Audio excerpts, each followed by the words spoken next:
Hi everyone, welcome to Awin's Global Fashion Webinar. My name is Jessie Ashkin. I am the head of Key Account Management in the US, based out of Baltimore, Maryland. Before we begin, I want to thank all of you for taking the time to join us today, and a special thank you to our panelists of experts who bring with them great experience and perspectives spanning a range of companies and regions. Today I'm joined by Sarah from About You, Angie from Jane.com, Jill from List, and Emily from Marie Claire and Marie Claire Edit. The Q&A is now open, so feel free to submit questions at any time. And if you want a specific panel member to answer your question, please be sure to mention them by name in your question. To start things off, I will highlight some of the key trends we are seeing across our global network before we formally introduce our panelists and discuss the current and future trends for the fashion business. So, throughout the first half of the year, traffic to fashion retailers across the network has risen by 34%. The year started off with only minor year-on-year growths, following much of the same month-on-month trends we observed in the year prior. Naturally, as stay-at-home orders were enforced in mid to late March, forcing brick-and-mortar fashion retailers to close their doors to foot traffic, consumers shifted their browsing and their shopping habits online. No longer able to browse for new products in physical stores or go window shopping at your nearby mall or Main Street equivalent, customers turned to e-commerce, leaning on publishers to help them navigate the landscape and to discover products that would best fit their new normal.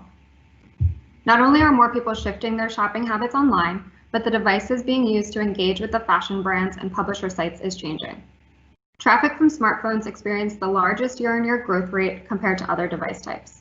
The amount of traffic from smartphones has increased every month year to date and is now accounting for an average of 63% of all traffic tracked. This peaked in April to claim 66% of all of our network traffic. The growth of mobile traffic and consumer adoption of online shopping are two results of the pandemic that I believe will be everlasting. Brands already embracing digital and e-commerce channels will be in a stronger position than those who were slower to adopt. Regardless, all players, publisher and advertiser alike, will need to ensure they are optimizing the customer experience for a mobile device. This includes accounting for all mediums of mobile where a customer is likely to engage with your brand, whether this be mobile web or within an app environment. So while traffic is a great indicator of a consumer's interest and intent, as a performance channel tied to the conversion, I know we all truly care about the sales. Year to date, fashion sales across Awin have collectively increased by nearly 50% year on year. Just as we observed with traffic, as physical stores were forced to close around the globe, consumer spending moved online at great rates. In a category that is largely discretionary in nature and thus vulnerable in times of a recession, I was initially surprised back in April when we initially began to report the rates of year-on-year growth.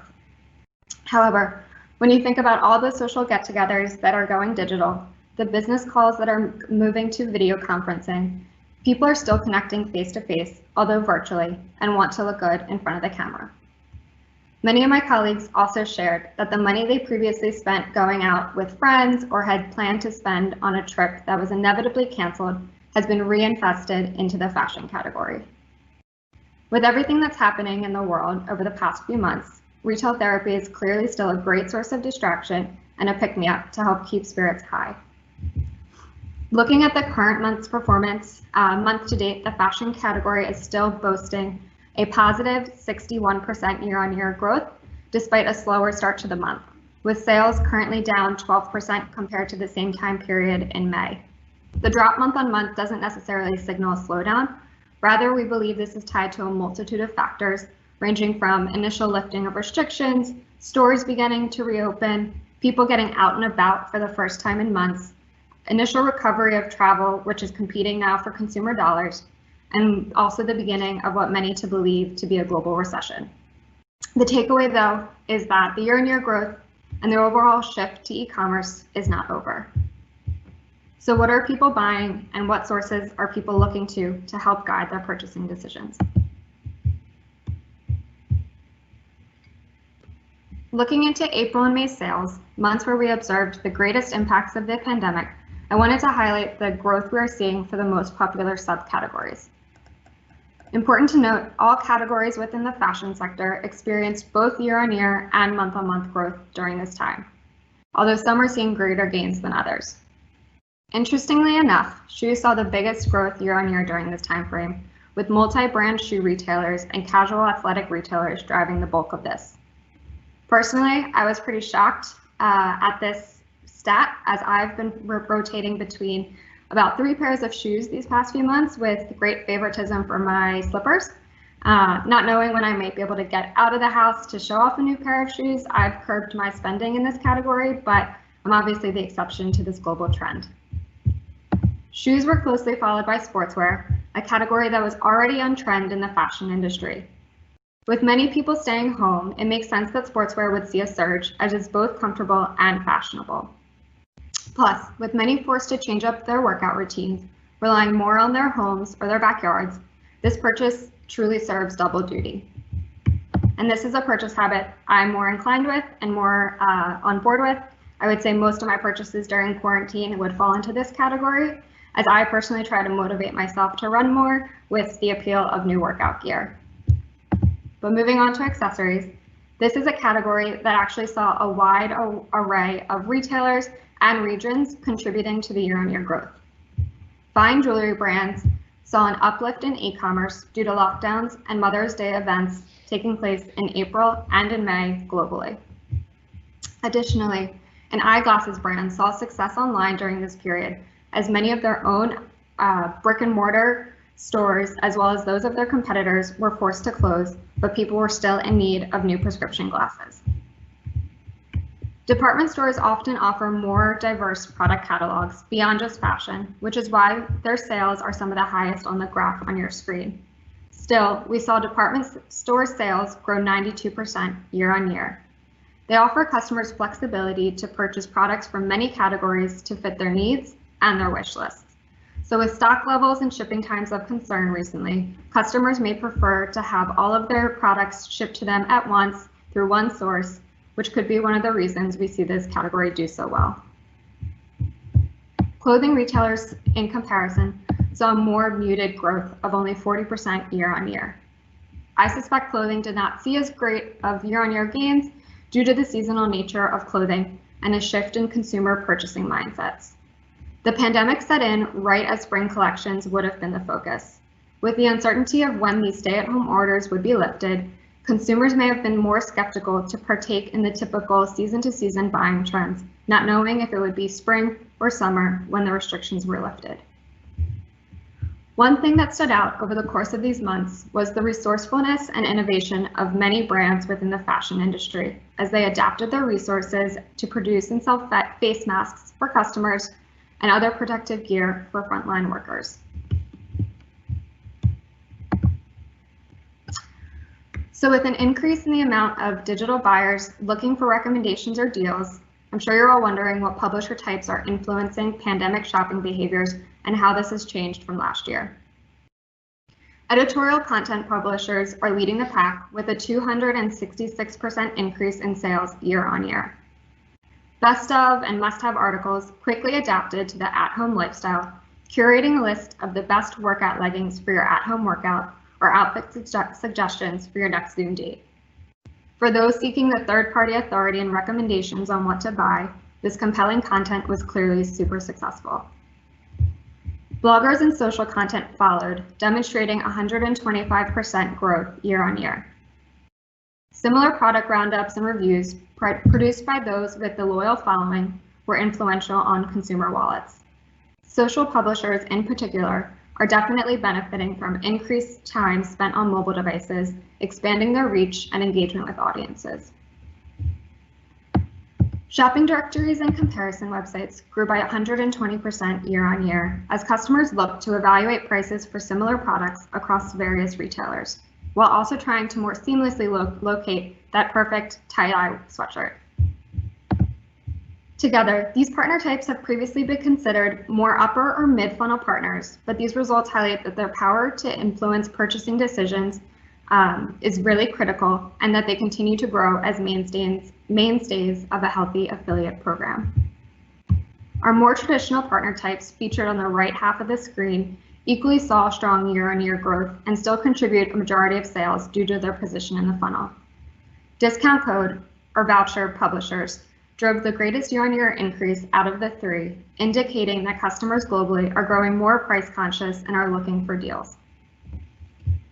When talking about publisher types, we can't overlook the commissions awarded to these partners. For much of Q1, total spend was up year-on-year within the fashion vertical. Commission payouts had slightly increased year-on-year, as did the media and tenancy spends being invested into the channel to boost exposure and secure premium placements. However, as we moved into April and May, when sales began to rise significantly, total spend did see a slower rate of growth year-on-year, indicating the need for the fashion retailers to reconsider some of these investments. Within an advertiser's spend, purely CPA-based commissions were up 88% year-on-year. However, we did see a steep decrease in tenancy spends as more advertisers tried to rein in the costs in the face of surges of demand. Before I turn it over to our panelists to get their input and their perspectives, I wanted to summarize some of the key takeaways and the predictions for the fashion sector. Even as stores begin to reopen, e-commerce and the affiliate channel will continue to thrive. The pandemic has forced a large part of the global population to shop online. In the US in particular, eMarketer estimates that the number of digital buyers will surge past 200 million for the first time, reaching 82% of the population. For these consumers, the comfort and the familiarity of online shopping will outweigh the disrupted in-store experience to face consumers in a post-COVID world. Going back to stores is not going to be like it was. Directional labels on the floor to control the flow of traffic, limited in-store capacities, limit on fitting room access. All of these new rules are going to add complexity to the shopping experience, keeping many online. Fashion retailers and publishers will also undoubtedly innovate in the face of these challenges, and I'm personally excited to see what new technologies and solutions we are talking about in a matter of months. Technology to help consumers to find the right size may begin to see greater adoption and improvements. We also will likely see the offline to online connection adapt and strengthen as more retailers adopt click and collect services, curbside pickup, and appointment-based shopping. Discounting will also be looked at as less of a negative effect. Faced with excess inventory, brands will increasingly look to discount merchandise in support of clearing down their stock rooms and may need to get creative with these discounts to appeal to different customer segments. And finally, tied to this, consumers are going to be reevaluating their spending habits. Although we are entering a recessionary period, discounting won't be the only factor that will influence this behavior. Sustainability and the environment are increasingly important values, and customers are likely to think twice about buying from brands whose values don't match their own.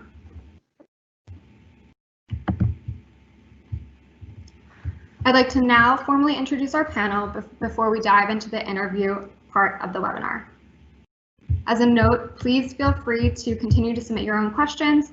I'll get to them after this section.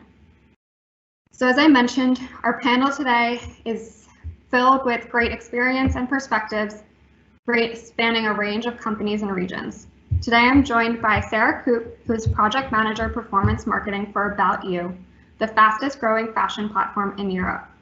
About You's ambition is to digitize the classic shopping experience by creating an inspiring and personalized shopping environment on your smartphone. Angie Burnett is Retention and Affiliate Marketing Manager at Jane.com, a curated marketplace that brings small boutiques and big brands together to offer daily discoveries and an exciting point of view that inspires women and their families to live a stylish life. Jill Eelman is VP Partner Growth at Lyst, the largest global fashion search platform, which lets you search thousands of online fashion stores at once, bringing together 5 million products from 12,000 of the world's leading brands and retailers all in one place. And Emily Ferguson, e-commerce director at fashion publication Marie Claire and the Marie Claire Edit, where they've pulled decades worth of Marie Claire fashion authority to bring the dream shopping experience to life. So Jill, I'd like to start with you. As a global search platform for fashion, I'm eager to know if you have seen any significant changes in fashion products that people are searching for and buying during this period. Yes. Can you hear me okay? So, yes. Okay. Definitely. I think over the past few months, there have been several different shifts in spending from customers. So starting with the early onset of COVID, we saw surges across comfort wear, lingerie, nightwear, sweatpants, up to 150% year-over-year growth. We also saw decreases in categories like dresses, beachwear, totes, that kind of thing. And of course, I mean, these all seem obvious and very indicative of the lockdown situation. More recently, namely like this past week or so, we have started to see some of these categories pick back up, specifically swimwear, totes, etc. And actually, not necessarily specific of COVID, but over the past few weeks, we've also seen an increase in searches and page views for Black-owned brands following the Black Lives Matter movement in the US. Great. And I'll stay with you. One of the things we noticed was, increase in consumer appetite for socially conscious or sustainable brands. Is that a trend that you've observed yourself? Yeah, absolutely. So over the past couple of months, or actually around this time, searches for sustainable fashion are up over 75% year over year on lists. So it definitely tells us that shoppers are still looking to make conscious choices. Actually, a couple of months ago, we launched a 2020 conscious fashion report in partnership with Good On You, which is an organization that ranks brands by sustainability. And at that time when it came out, we saw that searches for vegan leather were up again, like 69% year over year, as was interest in terms like organic cotton, recycled plastic, biodegradable, and whatnot. So I think it's safe to say that this sustainable fashion is here to stay. And if anything, the lockdown has definitely improved that or increased it. Great, thank you. Angie, I'm curious what behavior changes you've witnessed in Jane.com consumers over the last few months and how you guys may have adapted your business to meet these changes.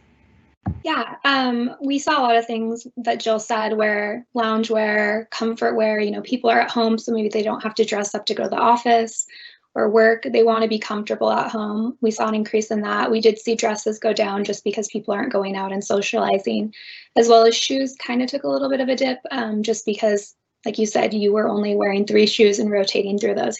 But as the weather has gotten warmer and states have lifted their requirements on stay-home orders, we've seen those bounce back rapidly.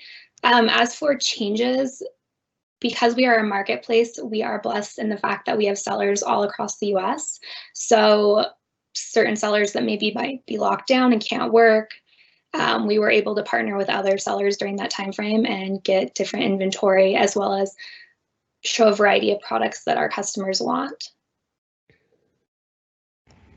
Very interesting, thank you. Emily, how do all of these insights and trends shared by Jill and Angie compare to the behaviors you're witnessing with Marie Claire readers? You are on mute. Sorry. We noticed a massive increase in loungewear amongst most high street brands. So we saw the likes of Sportswear and sort of trainers increase. But then in the sort of luxury section, we've still had people with really high shopping orders, even when sales dipped. I mean, you kind of picked the graph perfectly there in terms of our revenue and my revenue over the past few months. I mean, our sales dipped massively in March. But we did still see there was some loyal customers still out there spending, over £1,000, £2,000, and we actually had one person spend £20,000 on a handbag just before the lockdown hit, which was quite interesting. So really, there's been a bit of a disparity between what we've seen on the high street versus what we've seen with our luxury clients.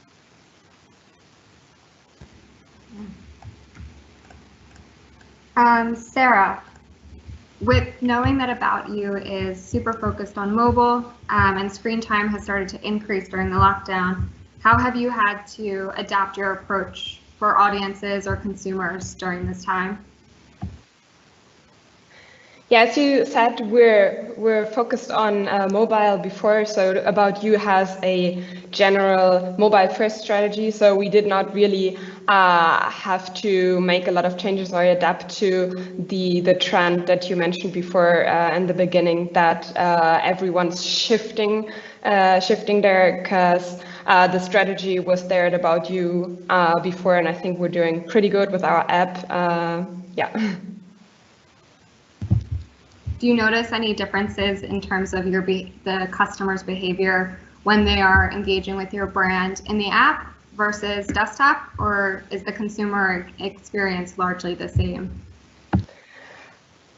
I mean, app customers tend to be a little more loyal and spend more time in the shop than on desktop or mobile web.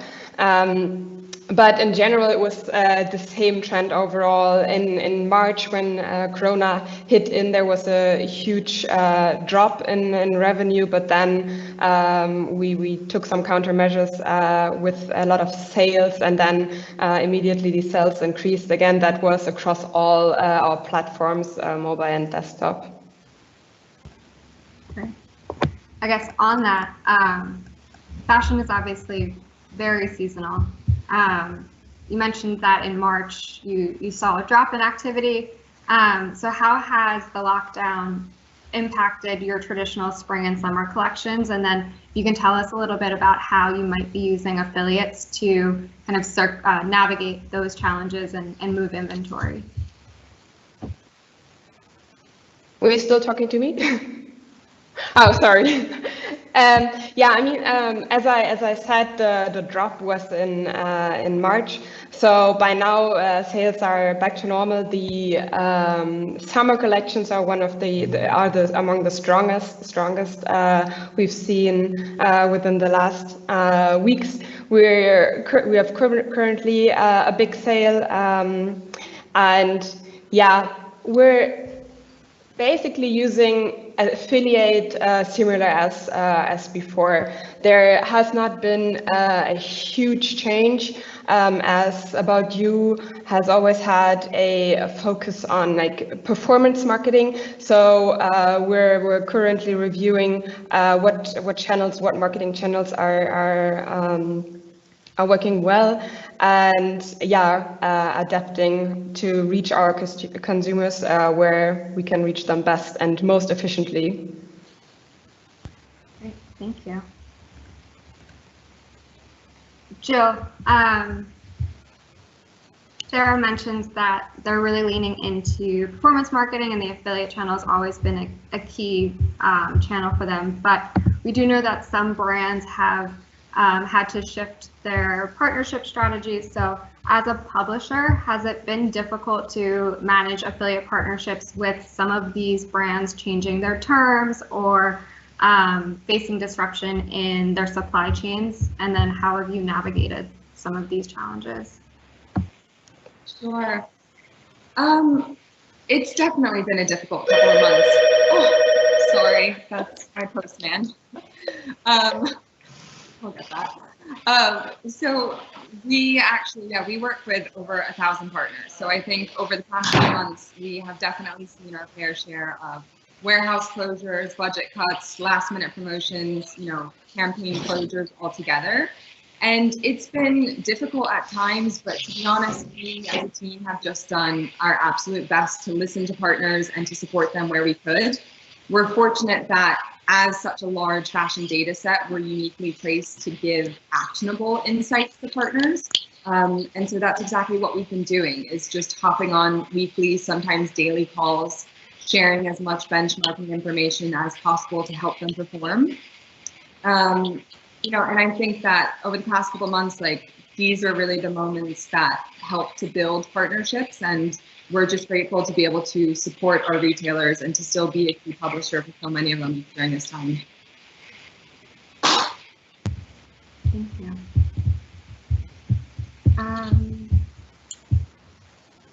Angie, I'd love to get your thoughts on the overall position and visibility of the affiliate channel within the wider Jane organization. Recessionary periods obviously are causing brands to reevaluate spend and marketing budgets, and typically performance marketing channels like affiliate hold appeal during these times. So have you seen a renewed interest or a shift in perspective for the affiliate channel internally? Luckily at Jane, the affiliate program has always been very important. So there wasn't like a renewed interest because there's always been interest in it and what our affiliates are doing and what they're bringing in. If anything, with other companies cutting commissions or changing their terms and terms of service, we've seen an increase in affiliates wanting to join our program, which is great because I feel like right now is the best time to build those relationships with affiliates before things kind of bounce back to normal. They'll know that you were there for them versus, you know, kind of leaving them out to dry. And Emily, kind of same question. At a mass media organization like Marie Claire, what is the perspective of affiliate as a source of revenue for you guys and a stream of partnerships, I guess pre-COVID and now with budgets kind of being challenged at brand side? We've been pretty lucky actually with the budgets. I mean, we did, in terms of our tenancies, they did dip in March, but the last 2 months we've managed to keep them pretty stable, and actually we've seen a growth from this time last year.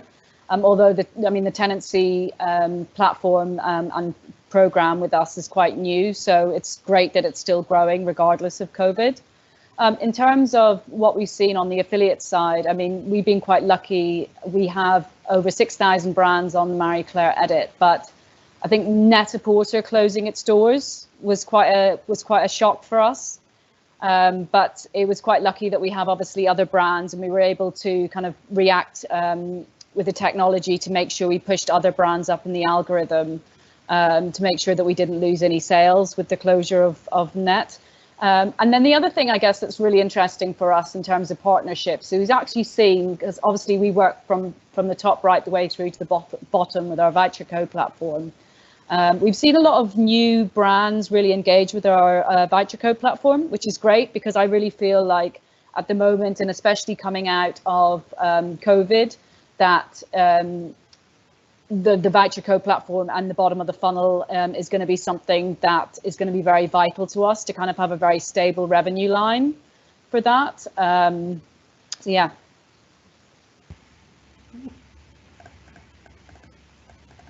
So now I want to definitely get all of your opinions on any predictions. So Emily, I'll stay with you since you're on screen just to make things easy. As we head into the second half of the year, kind of knowing everything we know now, what are some of your initial predictions of what will shake out in the fashion industry in H2? I think, like I said, we've been pretty lucky. We've grown, our May figures were higher. We made more revenue in May this year than we did in Black Friday last year in revenue. So I think that's just going to see a trajectory. We've also diversified our portfolio. So I think one of the big things for me is to really look at how we kind of reduce our reliance on Google, and doing that through new data acquisition platforms. So we're launching a new data loyalty program in the next month, and then we're also launching a beauty sampling business as well. So I think all of those different kind of touch points to purchase will really help us to kind of weather any sort of storm in the current months in terms of a recession. Perfect. And you mentioned the keyword of Black Friday. Any initial thoughts on how all of this increased spending or the post-COVID world will impact consumer behaviors for Q4, particularly Black Friday or even like Singles Day? So I think for me, I mean, I've noticed a real trend. So within the Marie Claire Edit e-commerce ecosystem, we only have one sale out of 300 that goes to a voucher code platform, which is quite good because obviously the funnel's clean and they seem to convert at our right from the site. We see obviously a lot of brands and a lot of people that click through from our content that actually do go to voucher code sites. So we're lucky that we have the whole top to the bottom of the funnel to be able to kind of really capture everyone's key point. And then, you know, tenancies are really big for us come Q4 and Black Friday, you know, and because we've got access as well to an amazing database for our voucher code, and obviously for all the affluent women at Marie Claire. So people really tap into that, and it's something actually that over the past 2 months brands have still really bought into and have really engaged with on a tenancy basis. Thank you. Sarah, I'd love to hear from your perspective, what you think the second half of the year will look like for About You and for the fashion industry, and particularly how you think this will impact Black Friday and Singles Day and any other Christmas shopping periods that take place in Q4. Yeah, I mean, I've said that everything is going back to normal, and this is what it seems like, but still, I think COVID has impacted everyone, and with the recession coming in, everyone's talking about it. It might even be that those sale events will be even stronger than before. I mean, from the supply side, you have all the retailers and shops who have a lot of stock that they could not sell yet, or they do need extra revenue for the rest of the year.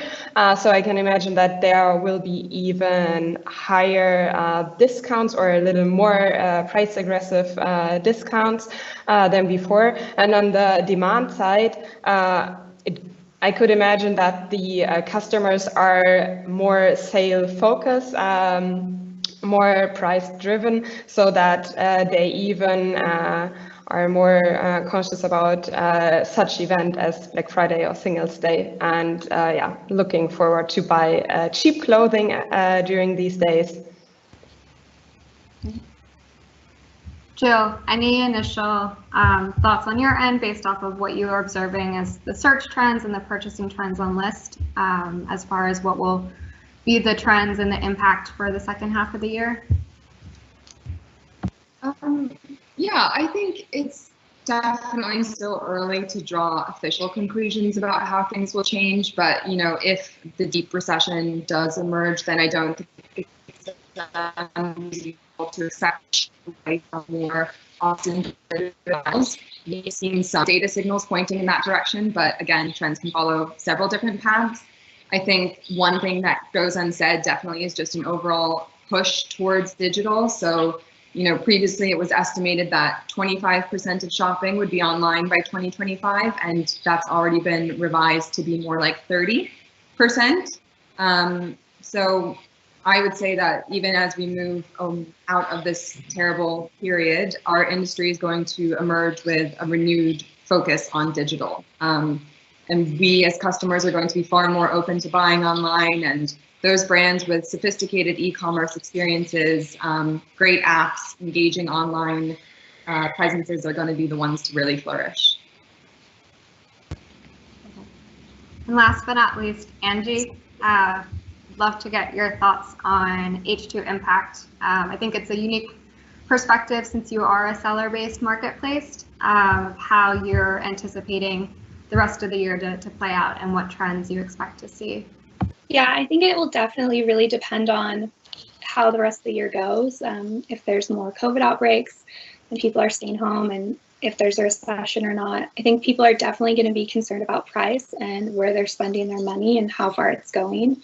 So deals and sales are going to be very important to them as far as making their purchases. And then I think Black Friday, Cyber Monday, around those times, people are so conditioned to see the best sales of the year during that time frame. I don't think that's going to change with COVID.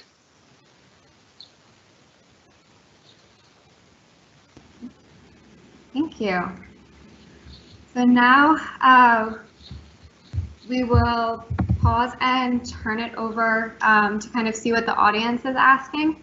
So I'm just going to take a look at some of the questions that have been asked. So Angie, I will keep it on you actually. Someone in the audience saw that social and bloggers are up 125% year on year. And this person wants to know how you interact with social media influencers and if you have any success stories that you can share. Yeah, I mean, that's our primary bread and butter. A lot of our affiliates are very active on social, as well as our influencer team, which is a little bit different. But, you know, we have people that sign up. Generally, they have really good followings or they know their audience well. I think that's the most important thing is you're not trying to work with somebody that maybe might not be a great fit for your brand, but working with people that will represent your brand well, that their demographics and audience matches your demographics and audience. Yeah, I mean, there's countless people that have signed up that maybe we didn't think like they would do that well, and they totally surprised me. So great. Sarah, have you seen any? I just lost this question.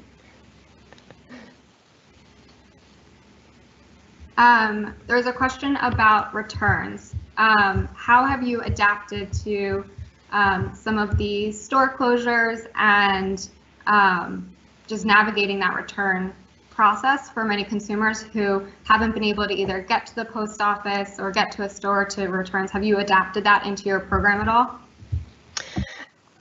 Even before COVID, we had a really long return period. Customers are able to return for 100 days.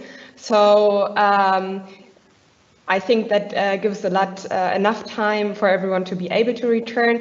And at least in Germany, post offices and those parcel shops were always considered as like system relevant, and they have never been closed. So customers have never had an issue returning goods. And yeah, with the masks selling started, we've seen a drop in return rate because masks were not returned, but overall return rates were pretty stable.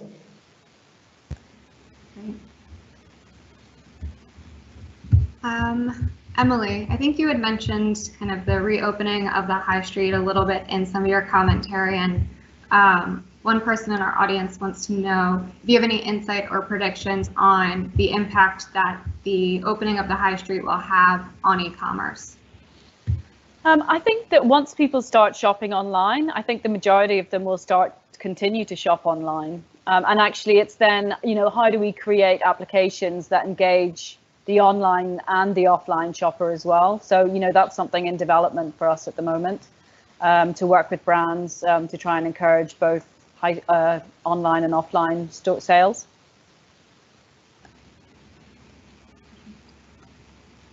And this one I'll open up to if anyone wants to volunteer. Someone in the audience would like to know if we've seen an impact in due to the lack of travel.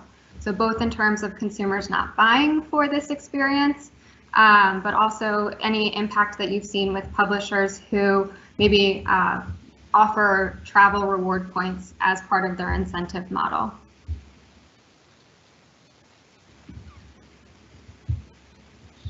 Sarah, I don't know if you want to share any, if you work with any publishers in the loyalty space that offer reward miles, and if you've seen this. Yes, we have some publishers who are in this segment, that's true, but we have not seen any, or we were not approached by them that they wanted to like do any extra offerings or anything. So we did not see any changes there, and yeah. The category itself, I mean, I've mentioned earlier that sales are doing quite good right now. The summer category are performing very strong right now.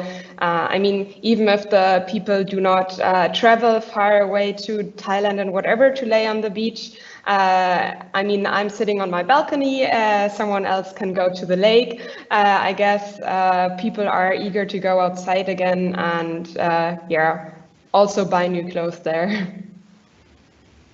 Yeah, I think Jill had also mentioned that she was starting to see a resurgence of swimsuits. So this also aligns, I mean, personally, I've started slowly purchasing back into those summer wear as it is getting warmer and I can go outside a little bit more, so potentially starting to see a little bit of a recovery there. Emily, we have a question specifically for you. Is Marie Claire Edit part of a partnership with a tech publisher like Share8, or is this your own self-built platform? Oh, that's a good question. It is my own self-built platform. So I built a site back in 2011, my own affiliate fashion aggregator. And yeah, so I took all of that knowledge and experience and was really lucky and fortunate enough to get the opportunity to build that on Marie Claire. So yeah, it was. It's been, yeah, it's very, very happy. Awesome. And then there's a follow-up. Aside from NAP, how have you found managing this section of the site in this unstable time for stock levels? We don't manage stock levels. So it's because it's an affiliate-based site, we don't manage stock levels. We're quite lucky. I do fulfillment on one of our new business models, and I've done fulfillment before. And I have to say it's a headache. I'm glad that I don't have to do it for 1.3 million products. I just don't think I could do that. Perfect. I'll keep you up here. So someone in the audience would like to know how you're integrating social media and affiliate links. If you're seeing success in swipe up straight to products, and then any experience you have with regards to disclaimers and incorporating that as well. Yeah, so we've taken, like I said, my big goal is to reduce our reliance on Google. So we've spent a lot of time optimizing our platform, and we've actually got sort of 1.6 million followers on Facebook and Instagram that we engage with on our platform. We've done a lot of stuff around Black Lives Matter as well, which is great to be able to use that platform. We also do a lot of stuff for our charity partner, and then we're looking to integrate shops into all of the major social media platforms as well. We already have one live with Pinterest at the moment. So that will be going to Facebook soon. Yeah. And as soon as Instagram let us, we'll do it too. I feel like the topic of diversification is something that has been long discussed in the industry, but has been further accelerated in these recent months. So it's really exciting to hear how you're taking that and applying it to your business. Yeah, and the other thing that we've really looked to do is look at the data acquisition. So data is a really important part of it for me. And the next businesses that we run are all data-based, so there'll be no reliance on Google. So that's quite good, because we can really engage with our audience on a really personal level and offer them, you know, a bespoke experience. Jill, any kind of thoughts on your end in terms of how you're able to be more targeted on lists? Is there anything that you're doing with your current retailers to help them reach certain demographics or drive higher AOVs?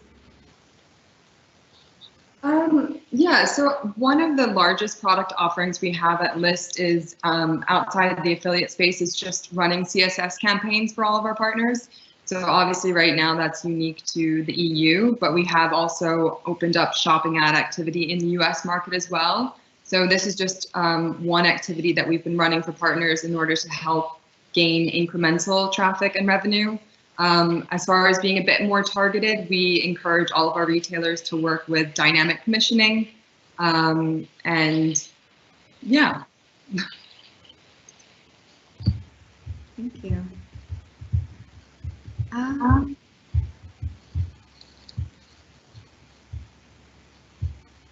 So I guess another question, Angie, maybe you can kind of offer your opinion here. Many retailers have been offering a lot of promotions and offers. So how do you think customers will respond when retailers attempt to push back to full price products? And I guess, do you have any creative ways that you're already trying to reintroduce full price products to your user base?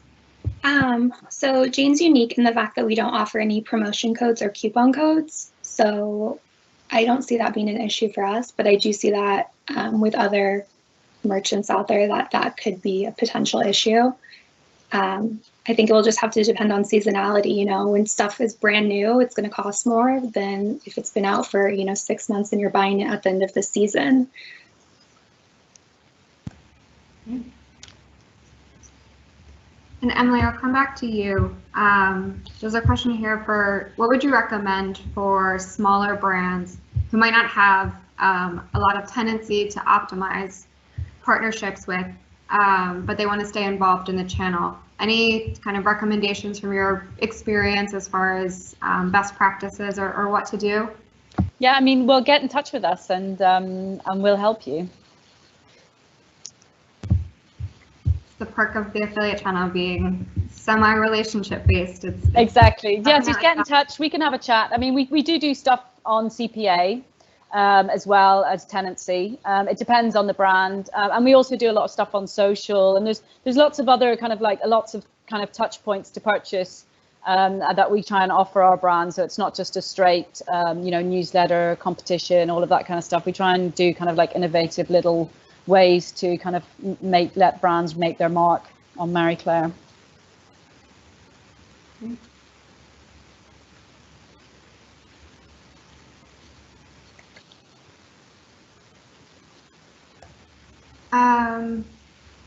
Angie or Sarah, I don't know if either of you facilitate any gifting or for your content partners. I guess that would be a first step. Do either of you incorporate this into your affiliate program strategy? We at Jane, we don't do any sort of gifting. We have paid influencers before in the past, but we do also do like challenges for our affiliates, so they can earn a bonus, which then they can come back and use on our site. So that's one way, just to ensure that we're getting the results we want, versus just paying out money and maybe not getting any results in return.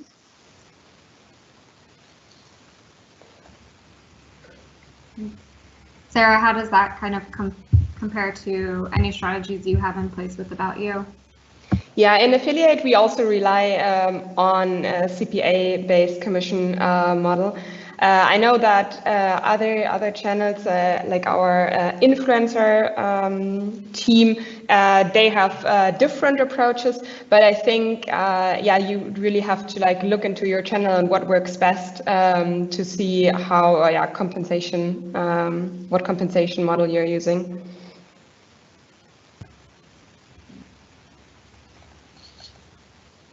And as people have gotten used to wearing more casual attire over the last few months, do you expect that this trend will continue? And do you think that you'll start to see a decline in more formal attire in the months to come? And Sarah, I can keep this with you since About You has a diverse product range. I guess that also depends on how long this home office situation is going to last. I mean, if we stay home for much longer, then I guess we don't need much fancy dresses and clothing and continue to wear sweatpants at home. But I mean, in general, I am optimistic that everything is going back to normal. We can go outside, and then I'm pretty sure everyone is super happy to not wear their sweatpants all the time and dress up again. Yeah, I think it'll definitely be a balance, just on personal experience as well. I think I'll embrace a little bit more of a casual wear, but I am also looking forward to getting back to normal shopping and kind of getting dressed for social activities. Yeah. Emily, there's a question again specifically for you. Could you elaborate on the innovative collaborations you just mentioned, apart from competitions and codes? So we offer product placements on Pinterest. We offer bespoke newsletter targeting. We can do targeting on our DMP to different articles. We can do editorial credits as well. And we can look at, see, I'm not a manager, so she's going to be sat there going, you haven't got a clue what you're talking about. She does all of this. I kind of sit. And yeah, we kind of look at different ways on social media as well that we can kind of reach our audience through stories or through shoots. you know, what's in your handbag. So yeah, lots of different things. Great. And do you have an idea of the different percentages of purchases that stem from your social media content versus other publishing and methods? I think definitely it's lower, but I mean, again, it's brand awareness as well, which is what a lot of brands are looking for. You know, that editorial endorsement, and something that we're very proud of is that everything that we do on marieclaire.co.uk is always editorially endorsed. And if it's not a brand that the editorial team want to work with or feel comfortable working with, we don't work with them. So, and everything's chosen by the editorial team. So we kind of keep that kudos within, you know, what we're trying to achieve as well.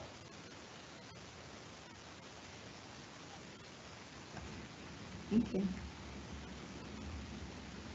Jill, is there anything you want to add from a similar publisher perspective of how kind of purchasing habits change for you based off of social promotions that you're doing versus direct to site?